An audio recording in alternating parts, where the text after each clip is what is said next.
Friends, good afternoon. Today we will learn a workbook of Unit 1. I will be that. આપણે જે poem શીખી ગયા છીએ એના પરથી આપણે હજુ ઓપ્શન અને ક્વેશ્ચન આન્સર જોઈશું. What does the child want to B in the first stanza? કે જે આ પોએમનો પહેલો ભાગ છે એમાં કવિ શું બનવા ઈચ્છે છે? અ ટ્રી, ધ ઓશન કે સાયન્ટિસ્ટ? તો શું બનવા ઈચ્છે છે મિત્રો? જુઓ, ટુ બી અ ટ્રી એટલે કે એક ઝાડ બનવા ઈચ્છે છે. માટે આપણે કયો ઓપ્શન પસંદ કરીને લખીશું? A. The child does not want to be a, શું બનવા નથી ઈચ્છતો? તો સાયન્ટિસ્ટ. બરાબર મિત્રો? માટે અહીં આપણે ઓપ્શનમાં શું લખીશું? બી લખીશું. Which words rhymes with tree? અહીં જુઓ, રાઇમ વર્ડ્સ એટલે પાછળના 3 અક્ષરો મિત્રો કે 2 અક્ષરો કેવા હોવા જોઈએ? સેમ હોવા જોઈએ અને એનો ઉચ્ચાર પણ સરખો હોવો જોઈએ. અહીં ટ્રીમાં પણ જુઓ REE છે અને અહીં ફ્રીમાં પણ શું છે? REE. માટે ટ્રીનો રાઇમિંગ વર્ડ શું થાય છે? ફ્રી. બરાબર? માટે આપણે એ લખીશું. અહીં બીજા નંબરના જે કવિતાનો ભાગ છે એમાંથી આપણે જોઈએ તો what does the child want to B in the second stanza?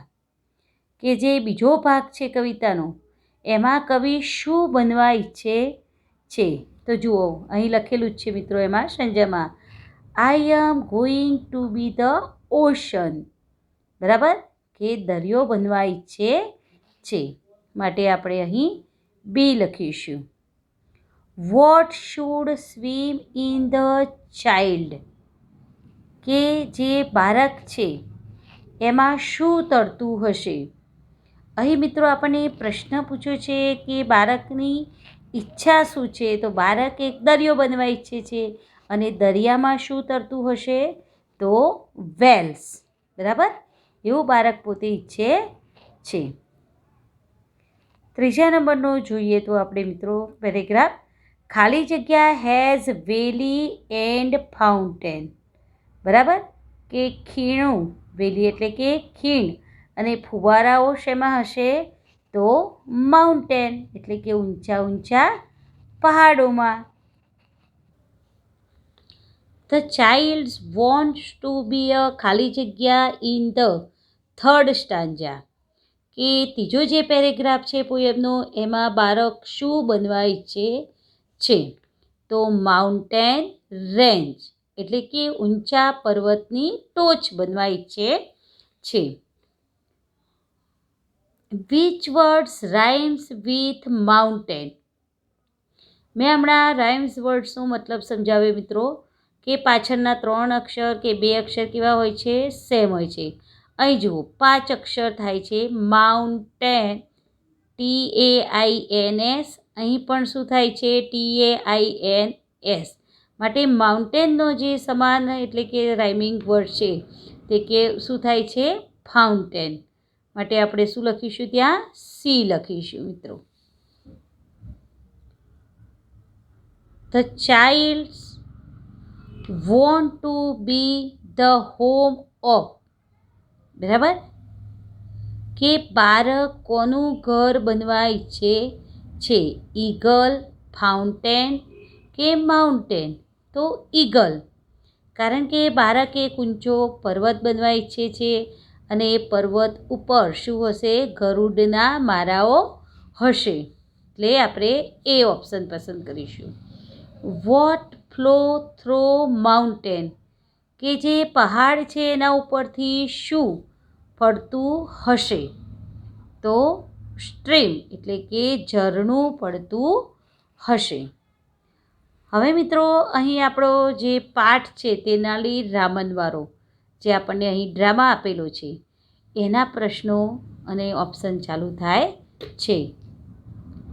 Vote did the king want to discuss with minister? કે રાજા એના મિનિસ્ટરો સાથે શેના વિશે ડિસ્કસ કરવા ઈચ્છતો હતો? તો the king wanted to discuss the new road project. બરાબર, શેના વિશે ચર્ચા કરવા ઈચ્છતો હતો મિત્રો રાજા? તો ન્યૂ રોડ પ્રોજેક્ટ વિશે. What should is heard in the court? કે કોર્ટમાં તમને શેનો અવાજ સંભળાતો હતો જ્યારે રાજા આવે છે ત્યારે? તો જુઓ મિત્રો, અહીં જ આપણને આપેલું છે is a sound of trumpet and drum.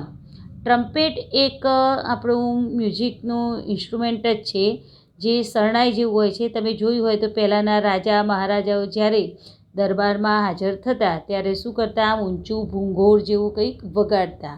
એને શું કહેવામાં આવે છે? ટ્રમ્પેટ. તો અહીં શેનો અવાજ સંભળાય છે? તો sound of trumpet and drums. Who are waiting for the king?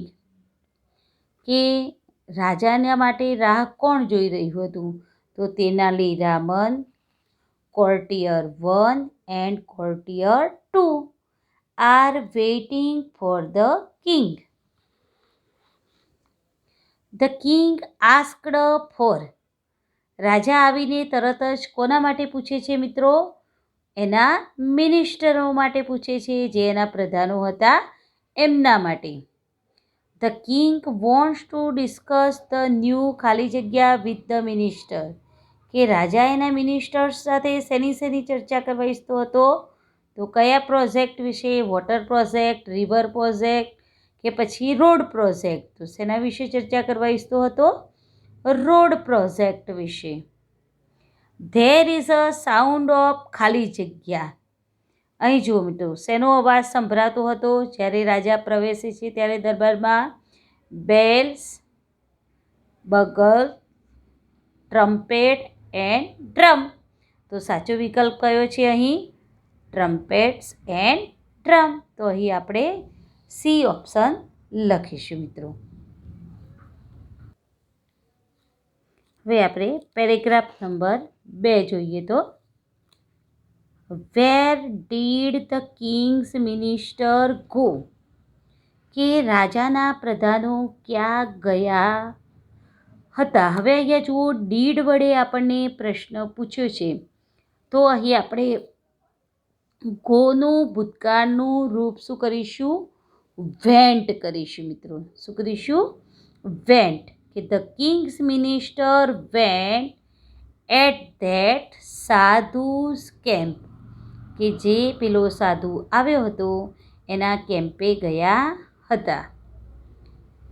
From where was the સાધુ?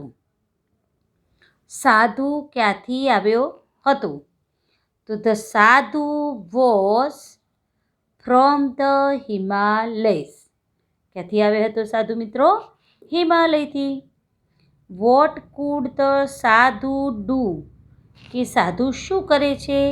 તો ધ સાધુ કુડ પ્રોડ્યુસ કોઈન. કે શું કરે છે? કોઈન પ્રોડ્યુસ કરે છે, હોલીએસ પ્રોડ્યુસ કરે છે, ફ્રૂટ્સ ફ્રોમ ધ એર. આ બધું હવામાંથી ઉત્પન્ન કરે છે. બરાબર? કે કોઈન્સ એટલે કે સિક્કા, હોલીએસ પવિત્ર રાખ, ફ્રૂટ એટલે કે ફળો. અહીં આપણે ઓપ્શન જોઈએ તો મિત્રો, ધેર વોઝ અ ખાલી જગ્યા ઇન ધ કિંગડમ. કે રાજાના કિંગડમમાં કોણ આવ્યું હતું? સંત, સાધુ કે મેજિશિયન કે સોર્સર? તો કોણ આવ્યું હતું મિત્રો? એક સાધુ આવ્યું હતું. બરાબર? ધ સાધુ વોઝ ફ્રોમ ખાલી જગ્યા. કે સાધુ ક્યાંનો હતો? તો the Himalayas.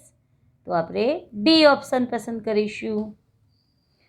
Vote could the સાધુ પ્રોડ્યુસ ફ્રોમ ધ એર? કે સાધુ હવામાંથી શું એમ કે પ્રોડ્યુસ કરતો હતો? તો કોઈન્સ, હોલીએસ એન્ડ ફ્રૂટ. બરાબર. ધ ખાલી જગ્યા were at the sadhus camp, કે સાધુના કેમ્પમાં કોણ ગયું હતું? મિનિસ્ટર્સ, વિલેજર્સ, કોર્ટિયર્સ કે કિંગ એન્ડ તેનાલી રામન. તો પહેલાં કોણ ગયું હતું મિત્રો? મિનિસ્ટર ગયા હતા. ખાલી જગ્યા did not know anything about the sadhu, કે સાધુ વિશે કંઈ પણ કોણ નહોતું જાણતું? Tenali Raman, the villagers, the king કે ધ કોર્ટિયર. તો તેનાલી રામનને પણ ખબર હતી મિત્રો, વિલેજરને પણ ખબર હતી, એના દરબારીઓ તો એમના કેમ્પમાં ગયા જ હતા. તો કોણ બાકી રહે છે અહીંયા? ધ કિંગ, કે રાજાને એના વિશે કંઈ પણ જાતની માહિતી હતી નહીં. Vote did the people offer to the sadhu, કે લોકો સાધુને કઈ કઈ વસ્તુની ઓફર આપતા હતા? તો ધ પીપલ, ઓફરનું આપણે શું કરી દઈશું? અહીંયા ડીડ વડે પ્રશ્ન પૂછે છે તો ઓફરેડ, ભૂતકાળનું રૂપ કરીશું. શું શું આપતા હતા? ગોલ્ડ કોઈન, સોનાના સિક્કા, ક્લોથીસ, કપડાં, એનિમલ્સ, પ્રાણીઓ, ગ્રેન્સ, દાણા, વેજીટેબલ્સ, શાકભાજી અને ડ્રાય ફ્રૂટ્સ એટલે કે સૂકો માવો, બદામ, કાજુ ને દ્રાક્ષ જેવું આ સાધુને આપતા હતા. વોટ ડીડ ધ સાધુ ડુ બાય પૂજા, હવે સાધુ પૂજા દ્વારા શું કરતો હતો મિત્રો? તો the sadhu cured any illness by puja, to cure એટલે સાજા કરવું. તો શેમાંથી લોકોને સાજા કરતો હતો? કે કોઈ પણ જાતની બીમારીમાંથી લોકોને સાજા કરતો હતો. ધેર ઇઝ અ ખાલી જગ્યા in front of the sadhus tent, કે સાધુનો જે ટેન્ટ હતો એની આગળ શું હતું મિત્રો? શોર્ટ ક્યુ, ટૂંકી લાઈન હતી. લોંગ ક્યુ, લાંબી લાઈન હતી. બિગ ક્રાઉડ, મોટું ટોળું હતું. કે સ્મોલ ક્રાઉડ, કે નાનું ટોળું હતું. તો શું હતું મિત્રો? લોંગ ક્યુ, લાંબી લાઈન લાગેલી હતી. The sadhu can cure any illness by, કે સાધુ એમ કે ગમે તેની બીમારીને શેના દ્વારા મટાડતા હતા? તો બાય પૂજા. બરાબર, પૂજા દ્વારા મટાડતા હતા. માટે આપણે અહીં બી ઓપ્શન પસંદ કરીશું. ધ સાધુ ટૂક ખાલી જગ્યા ફોર પૂજા, હવે જે પૂજા કરતા હતા એના માટે શું કરતા હતા?